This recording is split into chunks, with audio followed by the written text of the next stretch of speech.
மதுரா சிறைச்சாலையில் இடிமின்னலுடன் கூடிய இருண்ட இரவு.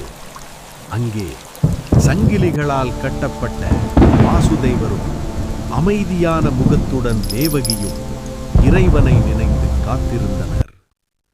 தேவகியின் 8வது மகன் என்னை அழிப்பான் என்ற தீர்க்க தரிசனத்தால் கொடுங்கோல் மன்னன் கம்சன் அவர்களைச் சிறையில் அடைத்திருந்தான்.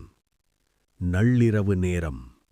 திடீரென சிறைச்சாலை முழுவதும் தெய்வீக ஒளி பரவியது.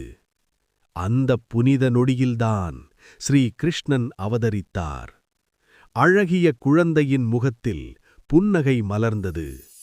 வானிலிருந்து தேவர்கள் பாடல்கள் ஒலித்தன. மலர்கள் மழையாக விழுந்தன. அற்புதங்கள் நிகழ்ந்தன. வாசுதேவரின் சங்கிலிகள் தானாக உடைந்தன. சிறைக்கதவுகள் திறந்தன. காவலர்கள் ஆழ்ந்த உறக்கத்தில் மூழ்கினர்.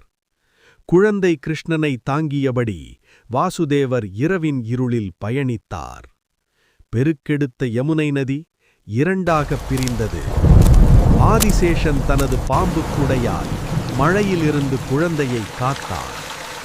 கோகுலத்தில் யசோதையின் அருகே குழந்தை கிருஷ்ணன் வைக்கப்பட்டார்.